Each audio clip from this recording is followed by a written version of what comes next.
ونؤمن به ونتوكل عليه ونعوذ بالله من شرور أنفسنا ومن سيئات أعمالنا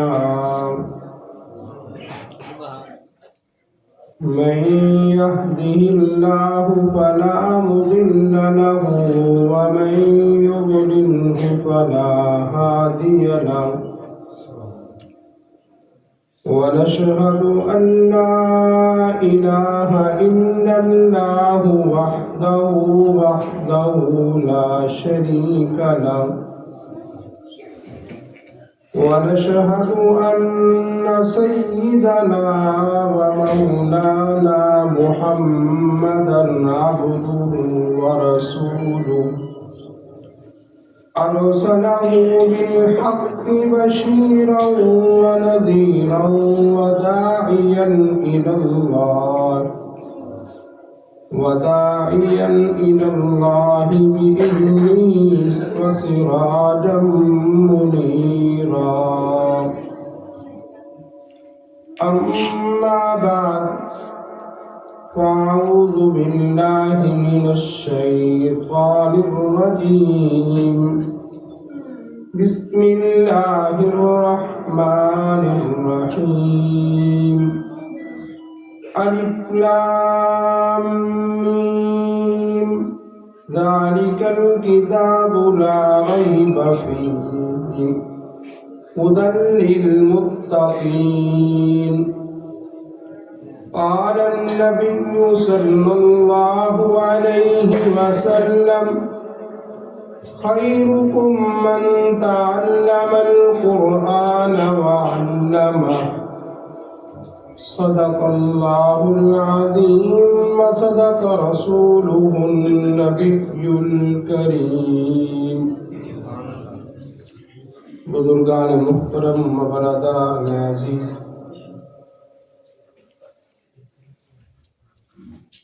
ہر مسلمان مرد و عورت پر اتنا علم کا سیکھنا فرض عین ہے کہ وہ اپنی زندگی شریعت کے مطابق گزار سکے۔ اس سے زائد علم کا سیکھنا مستحب کے درجے میں آتا ہے، اور وہ 3 قسم کا علم ہے۔ ایک فضائل کا علم، دوسرا ہے مسائل کا علم، اور تیسرا ہے کہ اپنے آپ کو کن چیزوں سے بچانا ہے، رذائل کا علم۔ فضائل کے علم کا مطلب یہ ہے ہم جو عمل کر رہے ہیں کل قیامت کے دن جنت کی منڈی میں اس عمل کا کیا ریٹ لگے گا۔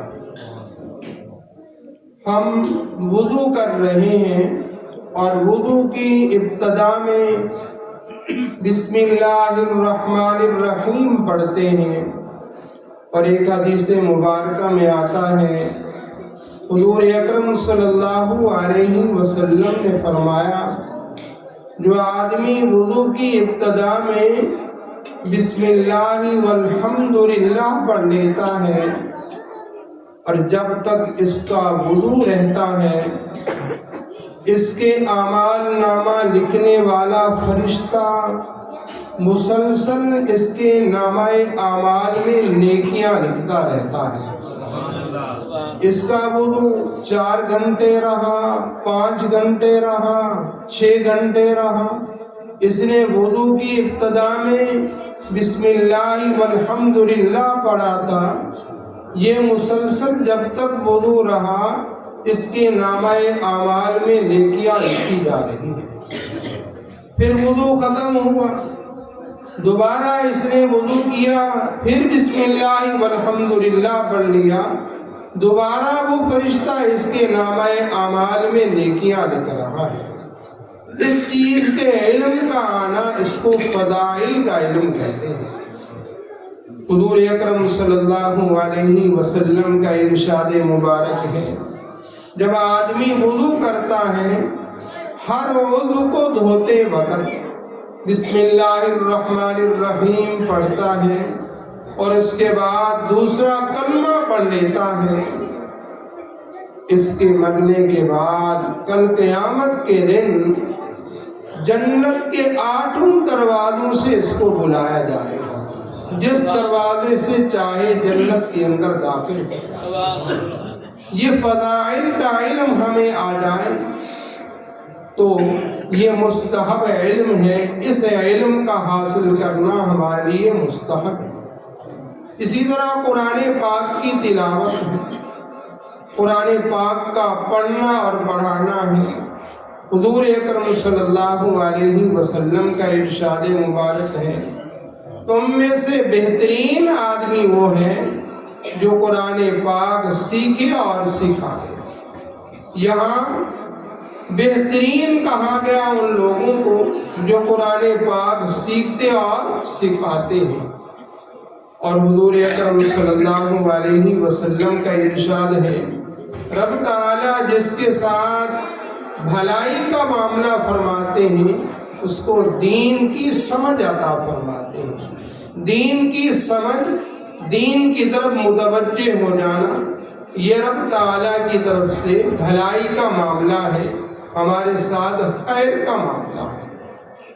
حضرت انس رضی اللہ تعالیٰ عنہ بڑے اونچے درجے کے صحابی ہیں، جنہوں نے حضور اکرم صلی اللہ علیہ وسلم کی 10 سال تک خدمت کی۔ یہ بہت بڑی سعادت کی بات ہے کہ ہم کسی اللہ والے کی تھوڑی سی خدمت کر لیں تو دل کے اندر بڑا اطمینان اور خوشی محسوس ہوتی ہے۔ تو حضرت انس رضی اللہ تعالیٰ عنہ وہ سعادت مند ہیں جنہوں نے 10 سال تک حضور اکرم صلی اللہ علیہ وسلم کی خدمت کی ہے۔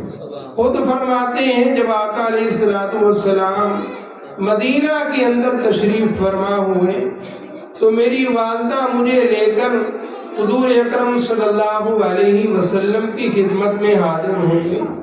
فرمایا یہ چھوٹا سا خادم ہے، اس کو آپ قبول فرما لیں۔ حضور اکرم صلی اللہ علیہ وسلم نے قبول فرمایا۔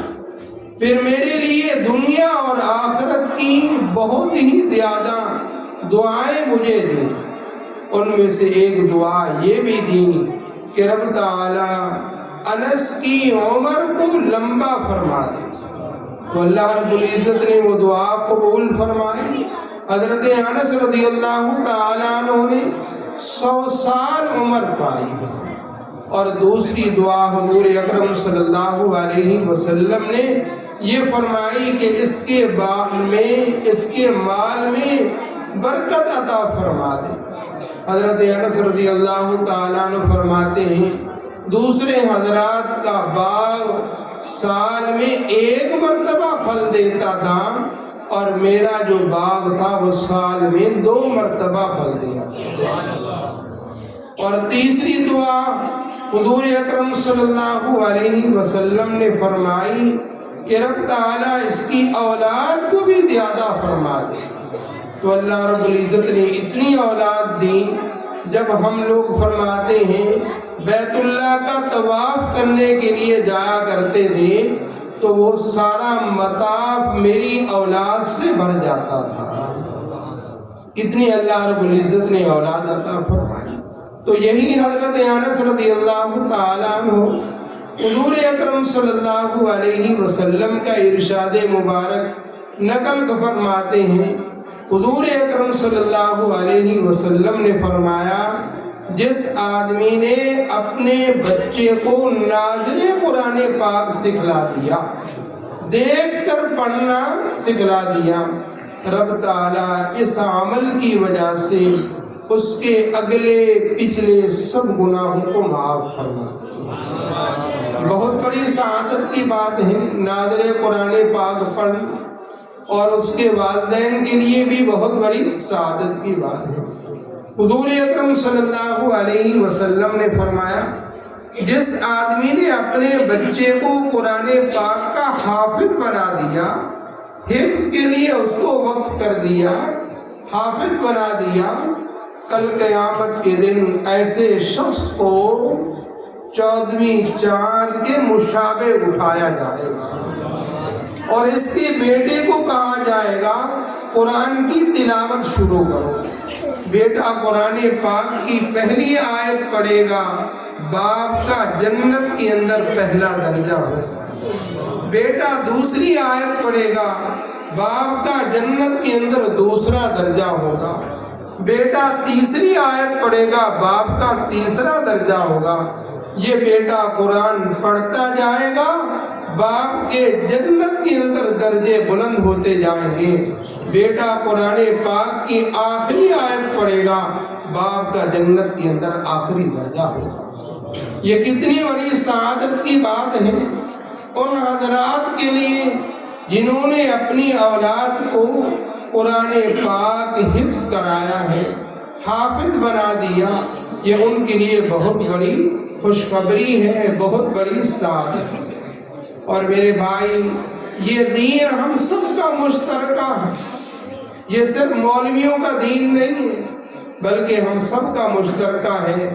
جنہوں نے کلمہ پڑھا ہے لا الہ الا اللہ محمد رسول اللہ، ان سب کا یہ مشترکہ دین ہے۔ اس دین کی حفاظت ان مدارس کے ذریعے سے ہے، اور مدارس کا بقا وہ آپ لوگوں کے تعاون سے ہے۔ جس قدر وہ لوگ مبارکباد کے مستحق ہیں جن کے بچوں نے ناظر قرآن پاک ختم کیا، اور وہ مبارکباد کے مستحق ہیں جن کے بچوں نے قرآن پاک حفظ کیا، اسی طرح آپ لوگ بھی مبارکباد کے مستحق ہیں کہ آپ لوگوں کے تعاون سے، آپ کی محبت سے یہ سلسلہ چل رہا ہے مدارس کا، درسگاہوں کا، اور یہ بچے قرآن پاک حفظ کر رہے ہیں۔ جہاں یہ بچے مبارکباد کے مستحق ہیں، ان کے والدین، ان کے اساتذہ، وہاں عوام الناس آپ لوگ بھی مبارکباد کے مستحق ہیں۔ دعا ہے کہ رب تعالی ہم سب کو اپنے دین کی خدمت کے لیے تا قیامت قبول فرمائے۔ وما علینا الا البلاغ۔